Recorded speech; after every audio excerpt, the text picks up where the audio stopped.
All right. Ed asks me, finished all the videos of training. Good going through the second time. No questions at this time. All right. Well, Ed, if you have any questions, feel free to fire away. Hey, Sorrel, I just saw you joined. Anybody with any questions whatsoever, feel free to fire away. I'm going to start here in probably about 5 minutes. I just want to make sure I give everybody time to hop on. It's typically the case that I'll start these webinars, and if you guys were on my end, you'd see this really clearly that, I know I just said this to those of you who were just on, but those who were joining, people, will hop on and flood on at like 5 o'clock or slightly afterwards. And then you can see by, the question support gets and whatnot that people are, they get confused because they don't even know what the webinar is about. They don't read the email or whatever, and they're confused by it. So I like to give everybody a chance to see the whole webinar. So, I'm going to give it just a couple minutes and wait for everybody to get on. And maybe start up at starting this webinar at like 5:05. I know that last week I started a couple minutes later and it was good that way. But, I typically open the webinar 10 minutes or more early just because I want to make sure that, everybody gets a nice reception. Basically, when you guys hop on, I like to be here and, be able to answer questions. Sometimes you guys ask questions and stuff like that, and that's cool.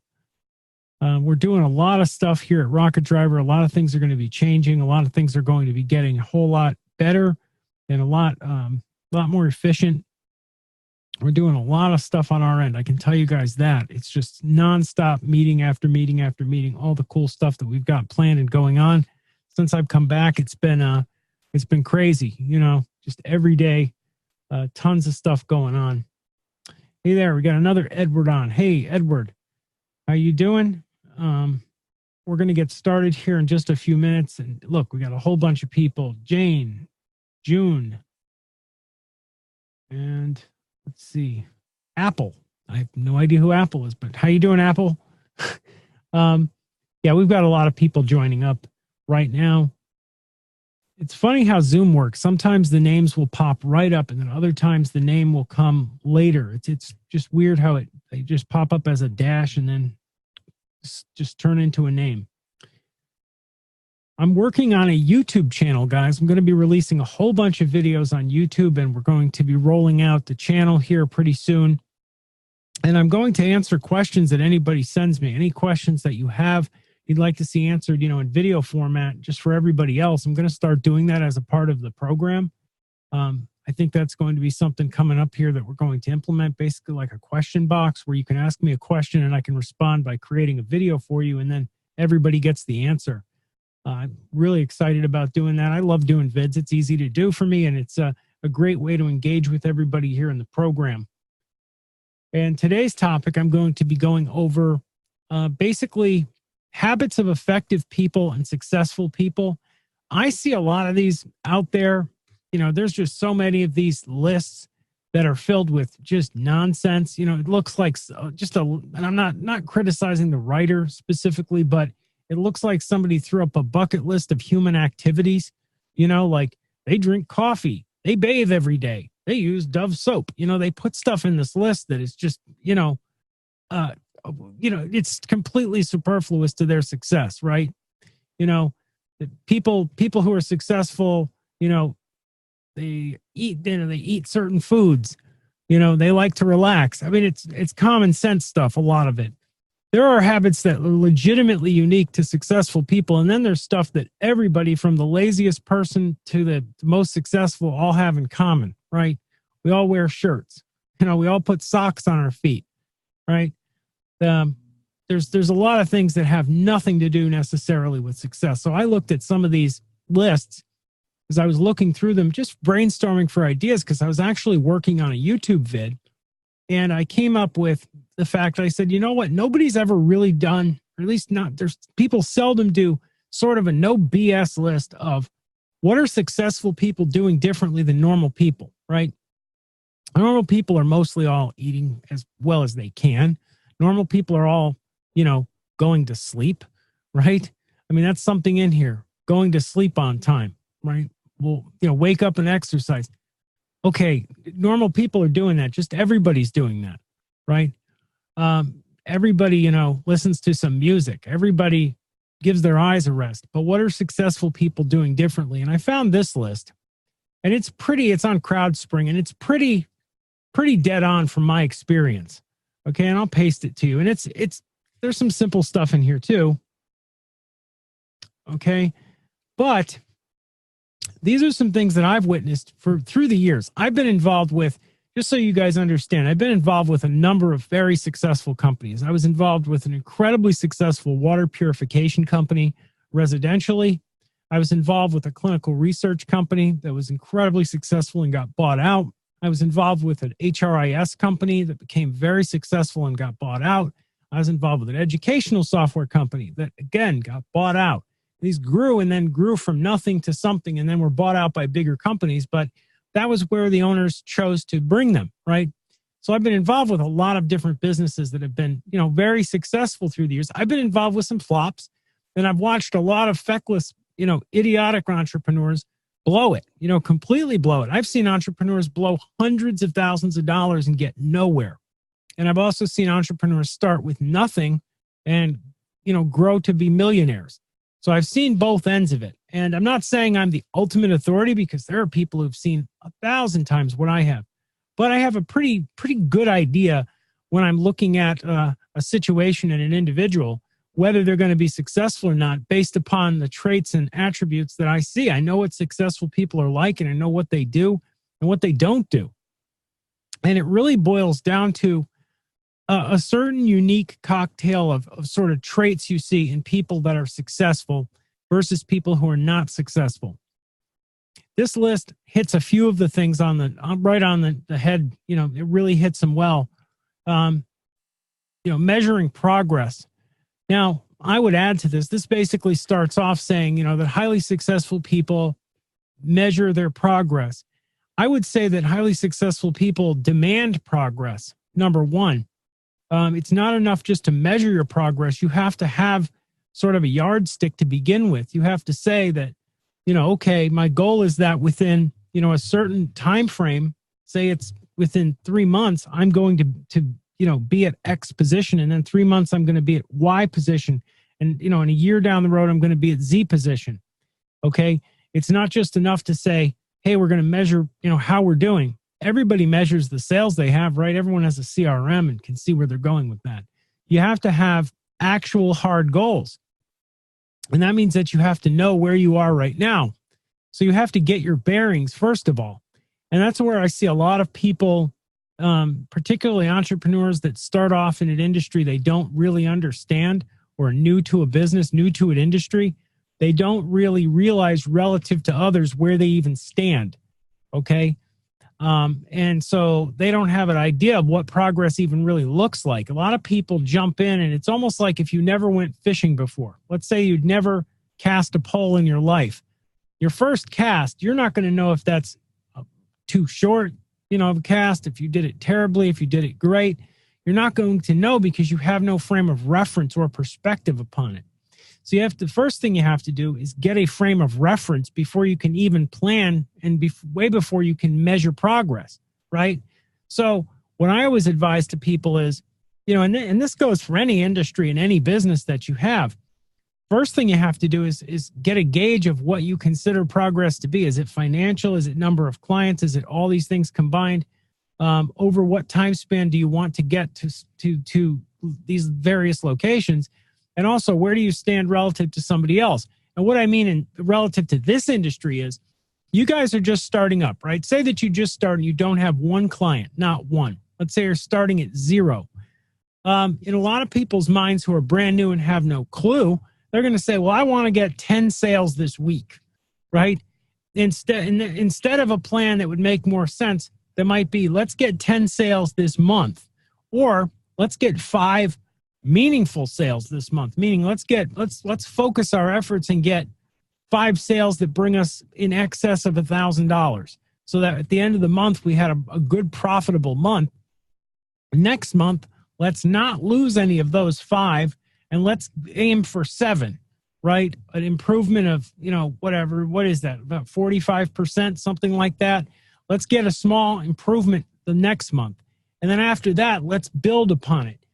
You cannot jump in, at the ceiling, right?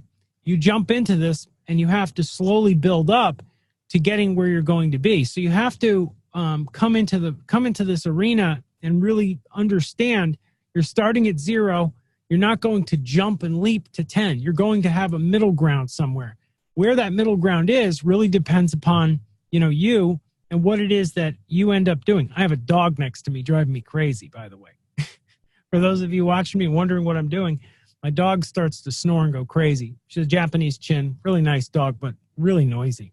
Anyhow, getting back to this, you have to get that perspective upon what you're doing. You have to gain, and you gain it. Part of it is gaining the perspective based upon a month's worth of experience and starting off with a realistic and obtainable goal. What I really hate to see are people that set their goals really high and then don't get started because they feel like they've turned a molehill into a mountain, and so they never even get climbing. I see that happen with people, where they just don't advance because they've set themselves up to fail. They set themselves such high expectations when they have the slightest amount of rejection they face in the marketplace, or slightest amount of pressure or failure, they quit. That's a terrible thing. Set yourself measurable goals that you can achieve and give yourself time to get your bearings. Look at other companies too. Look at other, you can call up other web development companies or other businesses you feel are your competitors locally and talk to them. Get a sense of how they operate. You don't have to tell them that you're with a web development company, you're competing with them. You can just call them up and ask them about what they sell, get a sense of what it is that they do. I love to do that. In every business I've ever been in, I've researched my competition, and I don't see why you guys wouldn't either. And it's something that you see successful people do constantly. And a lot of them even develop, the people I've known that have built $1 million companies, I can't name one of them that wasn't obsessed with their competition to one degree or another. Not always, not in a sick and unhealthy way. I don't mean they were like crazy, about their competition to the point of like neurosis, but, they wanted to know what their competition was doing different. What were they doing better? What was their marketing like? They were always wondering and questioning that. And they were always setting themselves goals that evolved over time. Next thing is highly effective and successful entrepreneurs take calculated risks and are willing to fail. This is really, really important. A lot of people associate, a lot of people either over or underdo this that I've seen. A lot of the folks who are not so successful, either they take enormous risks, and I've seen entrepreneurs take huge risks, like spend hundreds of thousands on a marketing campaign that flops and ends up taking down the whole company. I've witnessed that firsthand. I saw one guy spend $150,000 on a Facebook ads campaign that made him nothing, zero, didn't get one sale, not one. 150,000 just gone, burnt. Might as well have gone and gambled it away at a casino. It was gone. So that's one end of the spectrum, the crazy type of, risk. The other end of it is people who are afraid to even get on the phone and fail on a phone call, talking to a prospect. Okay. It's all about calculated, balanced risks, right? The truth is most risks you're going to take, real legitimate risks where there's something that you can lose, something that's actually on the line. Most of those risks, they come later on. Early on, let's just say that most everybody on this call, and I think it's just about all of you, have a business entity, you have your website set up with us, you have your services, and you have a way to bill people, okay? So you're in business right now. Giving people phone calls, trying to set up partnerships, attending local events, generating yourself leads in business, that's not a risk, okay? It's really not a risk, but people feel like it is. It emotionally tends to feel like a risk to people. I've seen this time and time and time again, where people are afraid of rejection. They have that fear of, of losing the sale, fear of doing poorly on a demo. So they don't pick up the phone. They don't attend the event. They don't knock the door. They don't talk to the prospect. They don't call the lead, right? And with that, you are guaranteed not to make a sale. You have to be willing to put it out there a little bit. And when you grow, when your business starts making real money, let's say your business starts making you, let's go pretty low. Let's say it starts making you $2,500 a month, which is pitiful, right? That's not much at all. That's like less than that's maybe two small sales a month, maybe three, right? If you're looking at really small sales. So let's just say it's that.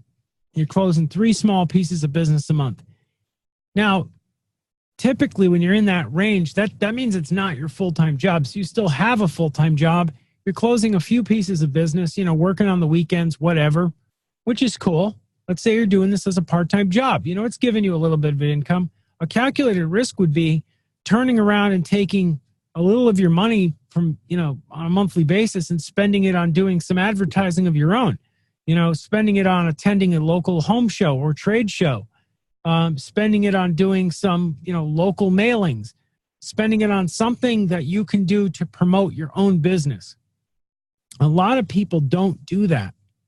Lots of people that I know really never build the kind of local foothold that will keep them in place for a long, long time. A lot of entrepreneurs, even very successful ones, even here at Rocket Driver in this industry, don't set themselves up to have a local foothold. They set themselves up where they get internet leads, right, through many different venues, from us, from their own different means. Maybe it's pay-per-click, etc. And they have a reasonable amount of clients, but their clients are not concentrated locally, and they don't do much to promote themselves at the local level. Now, I'm not saying that's bad. However, because we all want sales, and where the money comes from, we don't care. However, a great calculated risk can be spending a little bit of money to have those local leads, to have yourself a local marketplace, or base of clients that you can physically contact and shake hands with and get to know. Because over the rough patches and long term, having those sales, having those clients right there gives you a real leg up. It makes your company more durable and long lasting. And you're always going to face less competition locally than you are remotely. So it leads to more stability, and it's part of foreplanning, looking ahead to do stuff like that. That's something you can do for very little money. Maybe it costs you maybe $1,000 total. That's if you buy, your booth equipment and all that stuff. And you can look on eBay and get your booth used for peanuts. You can set your booth up. You can, hire a carpenter and have a booth, bang together. It's not a big deal to do that. And locally attending, depending upon the city and location, attending local home shows, trade shows, etc., can be very, very cheap to attend. Maybe, a couple $100 perhaps for the booth, if that. And the benefit is tremendous amounts of leads that are very high quality, that are local, that you have and all the other web companies do not, because you're probably one of only a few that will attend that event and shake hands with actual entrepreneurs. Those kind of risks are the kind of risks that pay off big time in the long run and do not take much to do. So I advocate taking risks that make sense, not taking crazy risks. The next one here, point 3, highly effective and successful entrepreneurs never stop learning. This is just absolutely bedrock, something that you always see. Entrepreneurs that I have known are people that are students of their craft. And I don't care if they're 70 years old. We had a member, and I've talked about him before. This guy was in his 80s, and he was in this program. When you talked about computers with him, he started on computers in the 1960s, this guy, okay, working at a university system. He went way back. And that old guy, really nice guy, he knew more about the history of IT than you could imagine. And he had learned and studied his entire life. And I had conversations with him. He's a successful member of this program. He was here for, I don't know how long. I think when I ended up leaving the program due to health problems and leaving as a trainer, he was still in it. So he may still be in this program. I actually haven't checked on him. But the point is, people who are successful, they continue to learn. They continue to do research. They're not the kind of folks that need spoon feeding of information, okay? They're the kind of people that seek out answers to questions that they generate themselves. And you need to learn sometimes to be that way. You need to question everything that you're being told. Be a critical thinker. If I could pick one skill that people today really need to have more than ever, perhaps, it's having critical thinking skills. The internet is filled with BS. It's filled with information that's coded in fact and is filled with fiction. It's coded with just idiotic information, market speak, everywhere guised as, unbiased information. There's so much bad intelligence and bad information out there. Even Wikipedia you can't trust. Wikipedia, studies show, is just absolutely filled with corporate, corruption to cover up whatever it is they've done to remove bad entries. Individuals specialize. You can look and even specialize in there's companies and people out there that you can hire to edit Wikipedia entries for you. If you pay them enough, they'll get it edited. They'll get it changed into whatever you want. So disinformation is everywhere. And because of that, you need to be more than ever a critical thinker that really researches stuff on your own. Don't function on anecdote, rumor, and superstition. Do not trust what somebody else told you. Do your own homework, check your own facts, continue to learn, continue to fill your mind with information. I think of the business we're in like a giant puzzle. The more pieces you get, nobody has all the pieces, but the more pieces you get, the easier it is for you to see the picture, see the big picture of what's going on in terms of trends, in terms of the lay of the land, the different technologies that are out there and the different stuff that's going on. You really have to take and spend your time, educating yourself. And, sometimes it's good to educate yourself and step away from technology and just educate yourself on something totally different. Something I picked up studying, I study a lot of different things. One of my hobbies is electronics. I study that. I also study ancient philosophy. I also study, different languages. I try to round it out and I try to work my brain like a muscle. This is something I learned from having a lot of entrepreneurs as my friends and protege. I've been a protege of different entrepreneurs at different times. I've studied under some really great people in my career, and I learned this from them, that you have to continually work your mind like a muscle. It will slack up and get lazy and turn to jello on you. Anyhow, next point here. Highly effective and successful entrepreneurs delegate wisely. Really, really important is delegation. When you see people who have successful businesses, you can almost really categorize them or divide them into two groups. One group are micromanagers and the other group are delegators. And one group has high blood pressure and suffers from, widowmaker heart attacks. And the other group retires old and fat. They are two different groups of people. And I have witnessed them my entire career since I was a young man. And I'm still a relatively young man, but I've witnessed them my whole life. And you see this really clearly, that the people that do not know how to delegate wind up stressed out micromanagers, running around like a chicken with their head cut off, looking over the shoulder of everybody. And perhaps you've worked for one of these people. We've all known them. The kind of boss or manager that's constantly on edge, running around, looking at people's work, checking on everything because they don't trust anyone, because really they don't trust themselves to have made a wise decision in who they hired. That's what it boils down to. They're not trust themselves. Because if you hire the right people and you know how to delegate, you don't have to look over your shoulder. You don't have to be worried. You don't have to be scared, right? And what does it mean to hire the right people?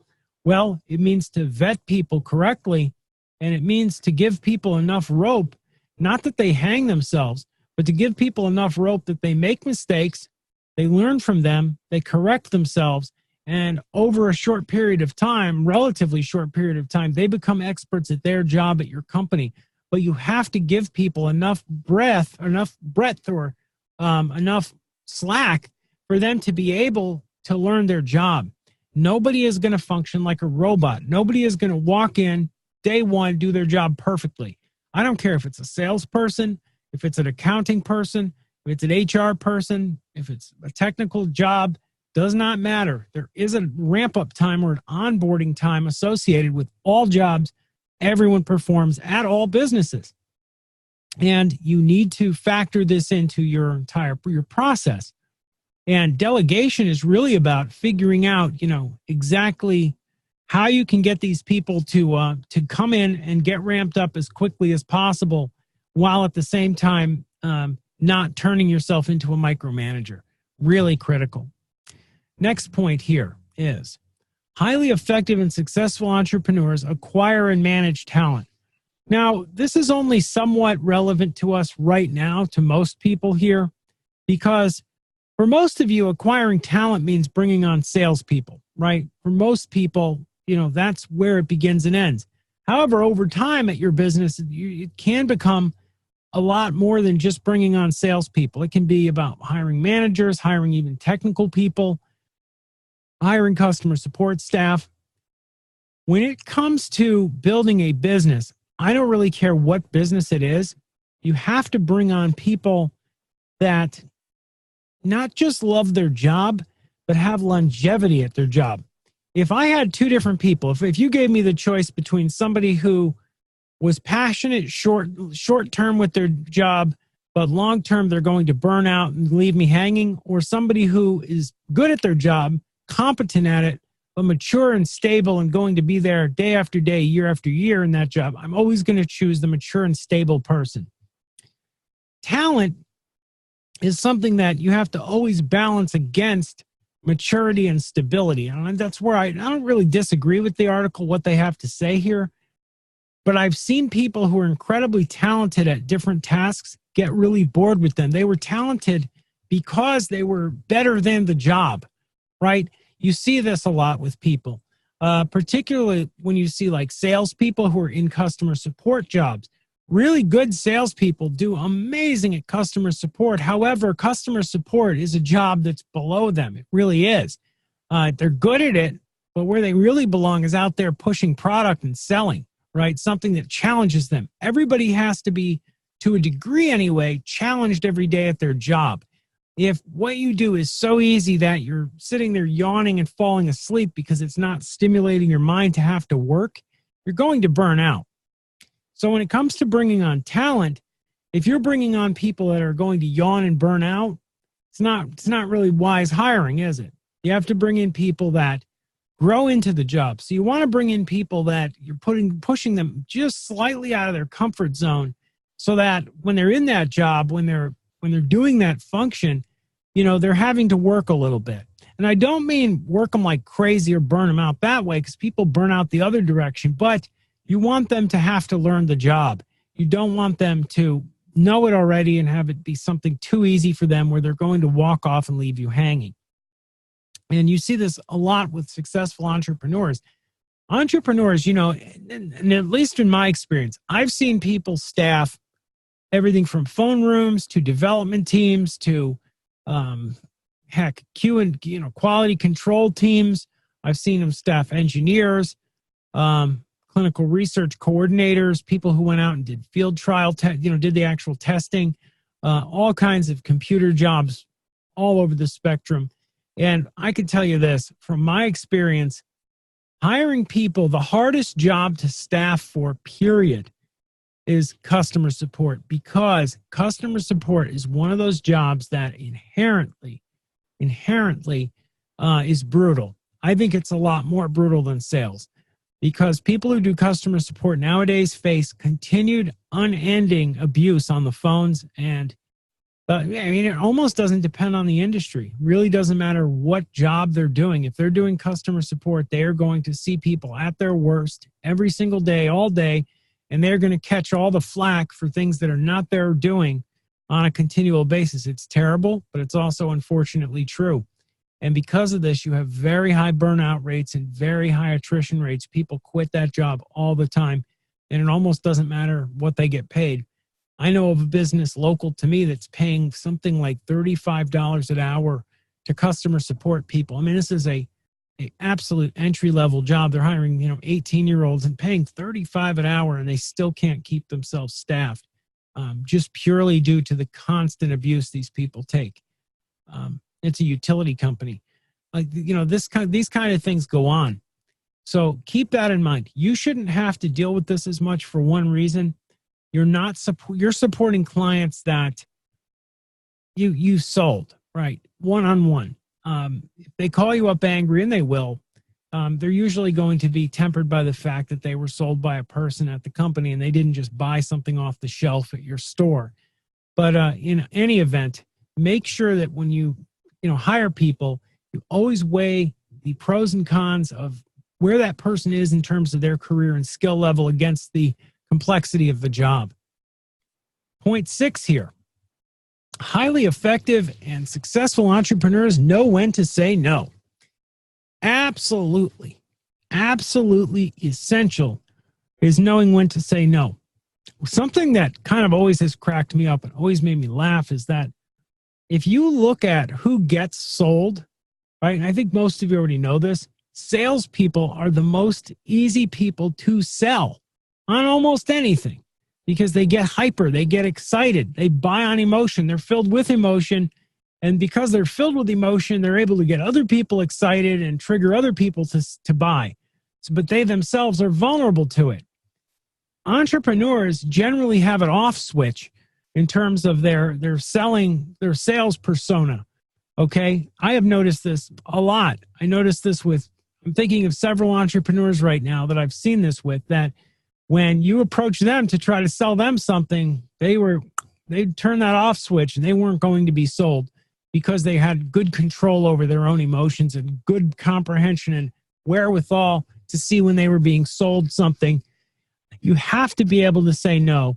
And it's not just saying no to being sold on, products or services that people are trying to sell to you. It's also about being strong just as a business person, knowing when to fire people, having the guts to fire people, having the guts to stand up for yourself, not taking abuse from clients, knowing when to fire clients, knowing when to fire salespeople. You have to have boundaries. You have to I'm not saying to live in a cave, but you have to put a bubble around yourself. You have to hold yourself in high esteem. You have to defend your reputation. You have to defend yourself. You have to stand up for yourself and be your own best friend. These are all connected subjects. A lot of times when you talk to people about these things, at least the people I see that discuss, knowing when to say no and standing up for yourself, they discuss these things as if they're not connected. They're really all connected. If you're somebody who's confident and has good self-esteem and, good self-awareness, you're going to be okay generally because you're not going to suffer fools wisely, suffer fools. You're not going to, sit and take abuse from people. You're not going to, put yourself into a situation where, you end up saying yes to things you don't really want. But if you're somebody that lacks, confidence and lacks, good self-esteem, that's when people can take advantage of you. So it's important, what do I say to people who say, hey, I don't have, great self-esteem? I think that success breeds success. I think that it takes a little guts to have a small victory, right? I always look at it like this. If you wake up every day, you do your best at the job you're doing, you have your successes, you make a sale here, a sale there, you learn from them because you're paying attention, you learn from what you've done, you learn to repeat it, and the snowball effect will carry you eventually to a point where you have self-respect, you have self-esteem. That's something that naturally occurs as a consequence of success. It's not a magical kind of esoteric, far away, crazy kind of a concept or crazy kind of a thing. Being successful is not about these abstract notions. It's about having real concrete notions. When it comes to knowing when to say no, and it comes to, getting out there and, engaging in the marketplace and getting into not confrontations, but getting into a lot of conversations, a lot of repartee, a lot of engagements with individuals, and they could be prospects, they could be other businesses who are sometimes looking to prey upon you. It's really just keeping yourself in mind and being your own best friend and being the best friend of your business and keeping it going, not being taken advantage of. I think that, once you get going in business a little bit, you will quickly avoid this. I think everybody's made a few mistakes. You know, what's important is not to make no mistakes, but to not have those mistakes be catastrophic and destructive, and to learn from them and to move on. Really important there. Number 7, highly effective and successful entrepreneurs have a laser focus. This is true. And that's why I liked this CrowdSpring article versus a bunch of the other ones. And I'll go over in just a moment. I'll take a look at some of these other ones and show you kind of how they differ. If you looked at a whole bunch of entrepreneurs, if you looked at, say 30 different entrepreneurs, you're going to find that probably that almost, this is my experience, a hell of a lot of them are ADHD type of people. They're very hyperactive. Their mind holds 10 thoughts at once that are all competing to get out or competing for airspace in their brain. But at the same time, they're focused on success of their business. Their business is their primary focus. They have 10 ideas, but all those 10 ideas revolve around the business. They're not 10 ideas that are all disconnected chaos, all right, like you see with some people. You have to, your mind is going to swirl with ideas when you're in business. When, you're on a call at 1 o'clock with a prospect, and then at 2 o'clock you have another call with a prospect, and 3 o'clock you have a meeting, and 4 o'clock you have to spend time working on a presentation, and 5 o'clock, work ends, and, you have a busy, hectic day. Lots of stuff is going on. Lots of ideas are going to swirl around your head, and lots of exciting stuff is going to be going on. But you're always going to keep that overall focus on your business, overall focus on success. Now, another thing that's not in this list, and this is not really to go off of this topic of laser focus, because this is kind of connected to it, is the definition of what success is something that I think a lot of people are missing, or they don't even think about.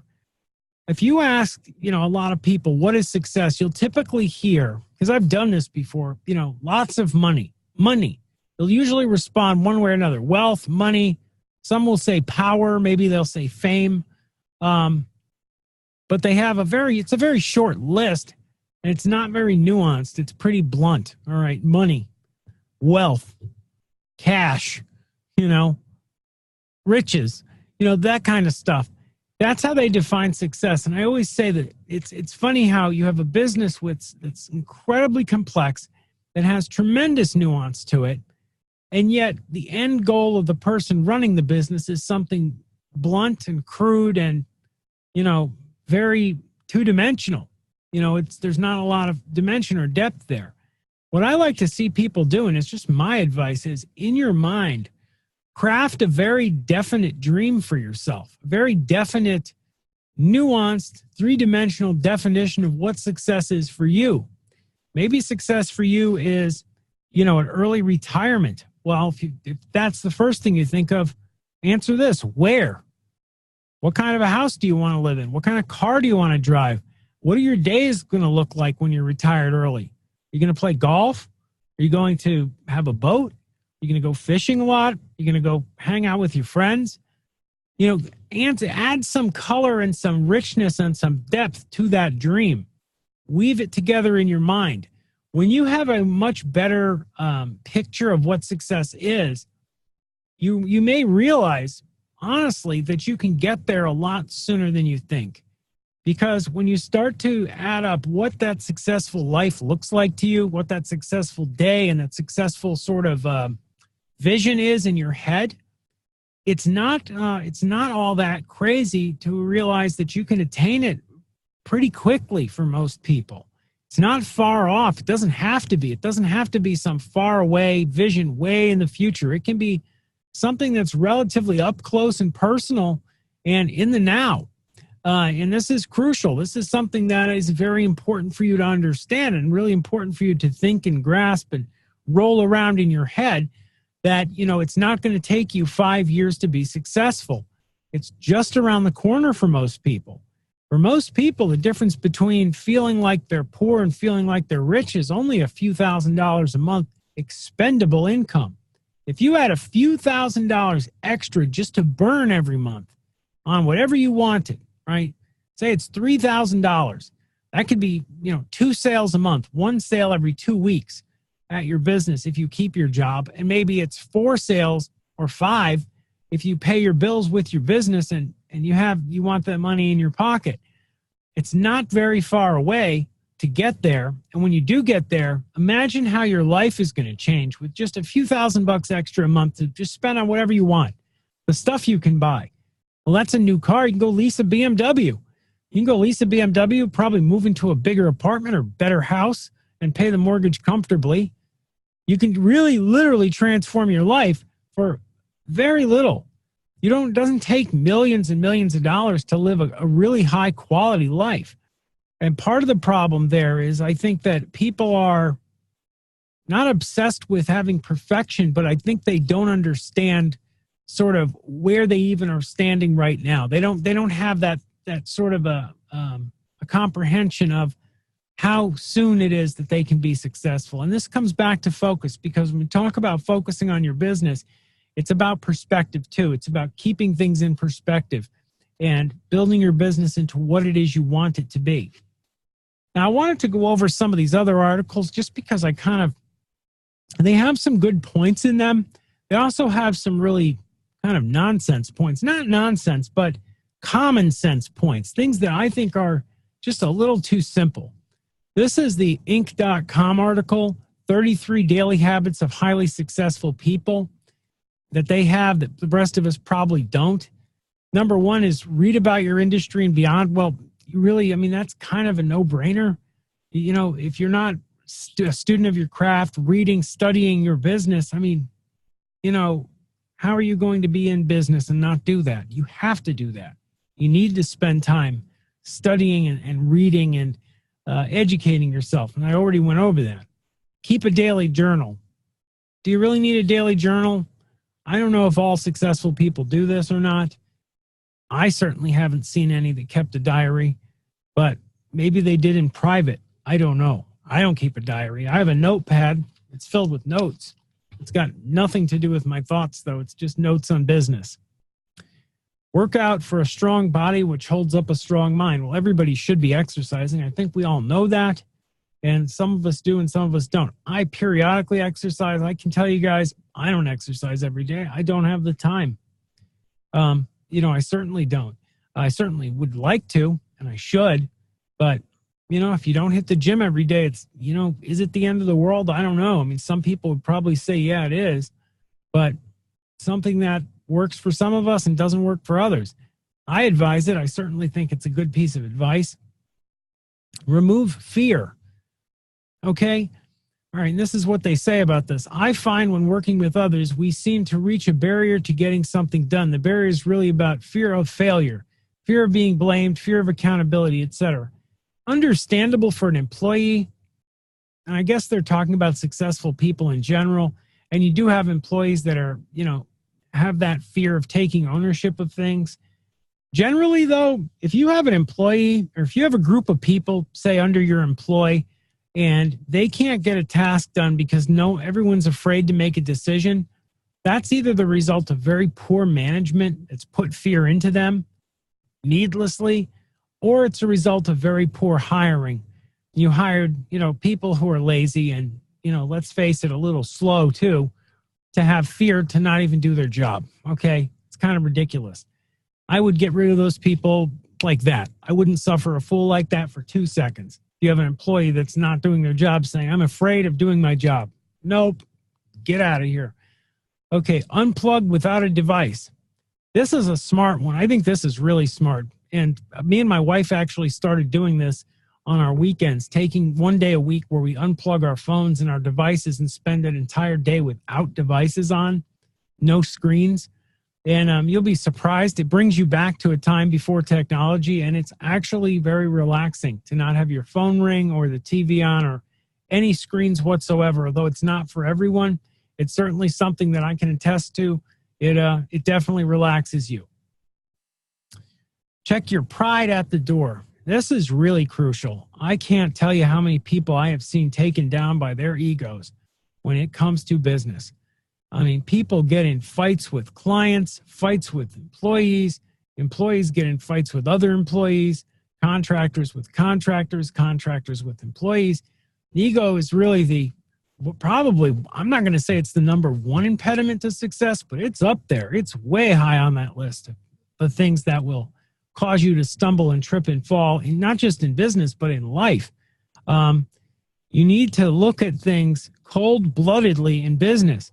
You need to look at relationships you have, particularly when it comes to clients, in a very cold-blooded way. A lot of people get into these repartees with clients, it's back and forth, where the client is upset or angry and sends a nasty email, so they respond with a nasty email. And pretty soon you've got two people on the phone screaming at each other, when the initial email that was upset by a client should have gotten a calculated phone call from a business owner, calming them down and diffusing the situation. But people are not big enough oftentimes to swallow their pride and do that. You have to be. Really, really important to be aware that you can turn molehills into mountains. You can turn, a small spat into World War IV, a nightmare. And, oh gosh, have I seen that happen before? I have seen people just explode in anger over things that were just truly, completely pointless. So really do check your pride at the door, check your ego at the door, and, handle things better. Never giving up. This should be a no-brainer. I don't see why this is such a contentious thing to constantly mention, but it's mentioned everywhere, and it's something that I've seen countless people I've talked to, and I've spoken to a lot of you guys, not right now, but I've spoken to a lot of people in the past that would make 2 phone calls, or a handful of phone calls, wouldn't make a sale. I'm talking like a few phone calls in 1 hour, 1 day of 1 week. They don't make a sale on those 3 or 4 phone calls. They give up. Can't do this. It's impossible. How do you know it's impossible? You made 3 phone calls. Just do. What? Well, I don't know of anything in my life that I've learned I'm bad at through trying a couple times. Now, I mean, when it comes to food, I can take 1 taste and know I don't like something. That's, my preference. When it comes to a task or a skill, I cannot know right off the bat whether I can't learn to do something or not. So it's really critical that you foster in yourself the kind of fortitude that it takes to be successful. And part of this, I think, is, I almost say it's nature and it's nurture. Whether you have that fortitude to keep fighting and keep, getting back up when you're knocked down again and again and again. That is one of the fundamental differences, I think, between very successful people and people that are, either doing so-so or not so well. I have seen entrepreneurs, one of the most successful entrepreneurs I know, this guy had been a millionaire 3 times in his life. He was a millionaire in his late teens, then he went bankrupt. He was a millionaire again in his mid-20s, then he went bankrupt again. He was a millionaire in his 30s, and he went bankrupt again. Okay? All 3 times it was through divorce. All 3 times it was, horrible outcome, but he went bankrupt 3 times. 4th time, he had double kidney failure, wound up in a hospital, lost both kidneys, had to have a kidney, had to go on dialysis, almost died. He lived without a kidney, getting dialysis daily for over a year. Finally got a kidney put into himself because somebody died and donated their kidney to him. And he started a business, became a multimillionaire. Now he's worth around probably $30 to $40 million. He lives in Marco Island, Florida. And he started his last business when he was 42 years old. Okay? That guy went bankrupt 4 times. Last time, he not only went bankrupt, but lost his kidneys. So, that's fortitude, right? He just kept getting back up. It wasn't that he was a genius either. I can tell you this was not a guy that had, a 500 IQ or something like that. He was a tough dude. He was a dude with a mentality of success, very positive person, very happy person. I know another guy started a very successful business. He went bankrupt twice. And his last time, he not only went bankrupt, he was a member in this program. He not only went bankrupt, but he was actually in the backwash from a jet in Afghanistan, and he was paralyzed from the neck down for 2 years. It took him 3 years and 28 surgeries to be able to walk again with a pair of crutches, founded a business, and wound up being successful. And I look at people like this, and that inspires me when I see people who face enormous adversity and still continually get back up and have at it every day and succeed somehow, right? Because it makes me say to myself, well, what excuse do I have? It doesn't make me beat myself up. Some people beat themselves up. They say, oh, well, I must be a real big loser if somebody that messed up can, succeed. Don't look at it like that. You should look at people like that and realize these are ordinary people, no better than you, who they have a different perspective on things than you do. It's not that they're like built out of some different material or they were born better than you. Not at all. They're people, though, that look at life as a gift and have the mentality that they're going to succeed no matter what. And they have fun each and every day. If you talk to these two guys, the two guys' names are Luke and Charlie that I'm talking about. If you talk to Luke and Charlie, they would each tell you that they wake up every day happy. These are happy, positive people who wake up every day looking to just have at it, looking to have fun at their businesses, looking to make sales, make it happen at their company. And they don't have a perspective of, give up. They don't know what give up means, and I don't mean that in a Hollywood, they don't know what it means to quit. I don't mean it like that. I just mean that they're the kind of folks that get up and go to work every day and they make the most of every day. Surrounding yourself with positive people. This is really crucial. Toxic people, people who have bad dispositions, people who are negative. There's a lot of people out there, and I studied a lot of psychology. It's an interesting subject of mine that I really studied. Jungian psychology, Gestalt therapy, abreaction therapy, Adler and Freud and, Pavlov. And I studied a lot of different behavioral psychologists. And I really think that there are a lot of people that are almost quasi-vampiric in their personalities. There are tons of people that will be nice to you only if you're doing badly. Okay, they're out there. And if you study your friends and people that you surround yourself with and people that you know in life, they're all around you. There are people that will only be friendly to you, only nice to you. I mean, genuinely nice if they think you're doing bad. The minute that you say you're doing good, you feel great, and you're happy, they'll become nasty to you. Misery absolutely loves company. Okay, this is not just an expression. There's actually scientific studies that prove this. If you allow negative people into your orbit, okay, to surround you, these people will always drag you down. Even if you're a very positive, very strong-willed person, a negative person is like a boat anchor on you. They will pull you down every day. And you'll know people like this because you'll notice every conversation is something negative. Every conversation is about how bad they feel, how bad the news is, how bad things are going, how crappy the weather is. It's always a negative subject emanating from these kind of folks. And they really do exist. These kind of people, if you say you're doing great, they say you're not. You say up, they say down. They're contrarians typically. Now, there are all different kind of, personality disorders and ways to explain this away. I don't get into that because I'm not a psychiatrist. I'm just a person and I work in business. People who are negative like that, who are like a literal walking bag of cancer, I chop them the fuck out and get them out of my presence. I don't want them around me. I do not want to hear from them, and you shouldn't either. You should not want these people around you. Make sure that you keep your environment clean and keep your thoughts clean. I don't even like to watch a lot of horror movies and ugly stuff. I don't want to get it in my head. I want to keep my mind clear and focused. Maintenance of your mind and maintenance of who's around you, what comes into your brain, what you do every day really matters. Really think about this.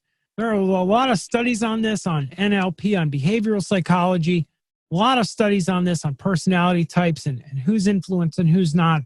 But overall, I think it's very important to at least consider the idea that what you have going on around you enters your subconscious and does indeed affect you. And keeping things positive is a good thing. Now, listen, the next one is listen and learn. And on this note, I'm going to group a bunch of these together. Listen and learn, pay attention to details, put in extra effort to stay organized. I think this is all basically the same thing, okay? And it really boils down to being a detail-oriented person. You'll see this, or at least paying attention to detail. Listening skills are something we can all do better at.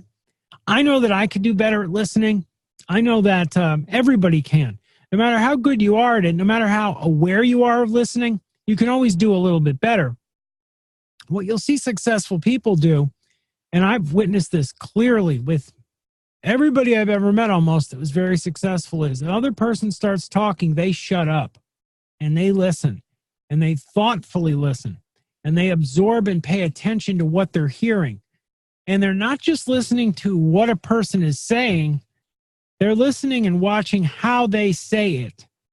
Because it's not just about the communication of, what's coming out of someone's mouth in the raw, the raw message. It's about how that message, what is a person conveying? Are they worried? Are they scared? Are they hostile? Are they friendly? What's coming out of somebody's mouth is a lot of nonverbal communication as well. Listening skills, very important. You can learn from, and this goes for prospects, partnerships, employees, everybody. People who are successful interpret information. They put in effort to get information.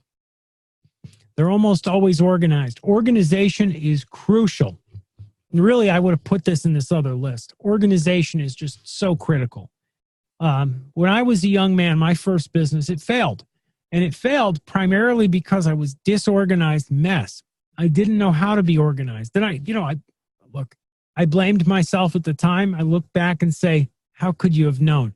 I see people now that are 40 or 50 years old that are less organized than I was at 18 when I started my first company. Organization is not just about keeping a good Rolodex. Organization is about the overall picture of your life, right? I look at organization as beginning when my eyes open from bed. How organized am I in terms of just everything, that entire sequence chain throughout a day, both at my company and in my private life, both in my private life with the people in my life, the pets I have, the home I live in, the car I drive, the meals I eat. It's all part of one ecosystem, one broad ecosystem, the ecosystem of Jake. And the less steps and the more organized I can get everything in that ecosystem, the easier it's going to be for me to function throughout my day, and the much easier it's going to be for me to be successful in any endeavors that I throw into my day. Because it's going to, you think about it, think about this. You have limited bandwidth in a day, right?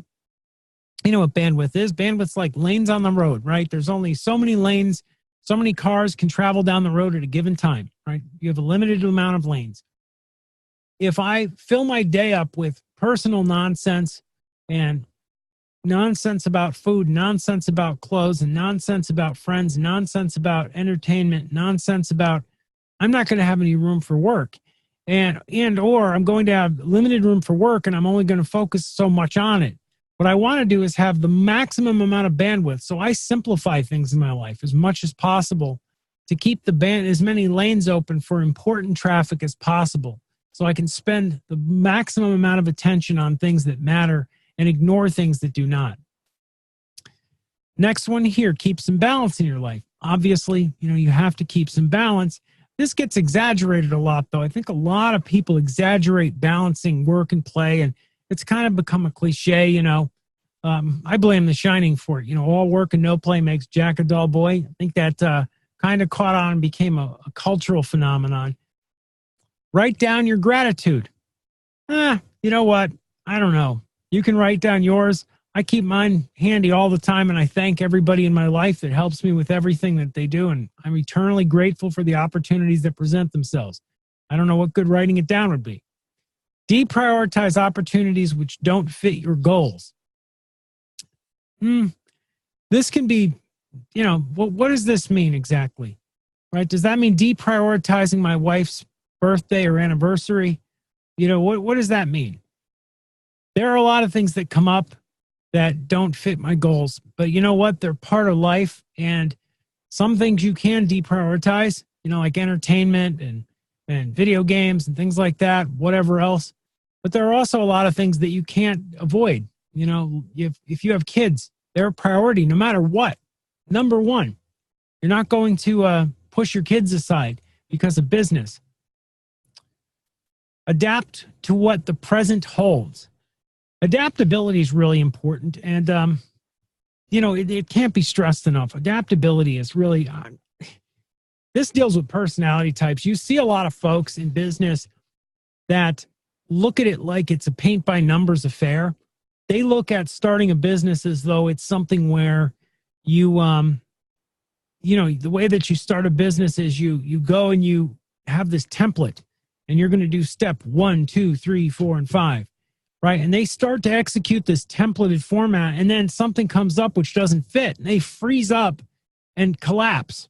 You see people do this. They freeze up and go, oh, no, they like freeze. They turn to stone like, oh, no, it's not going to plan. You can't be like that. You have to be adaptable. Everything is always going to change. Everything is always going to go. Nothing's going to go to plan.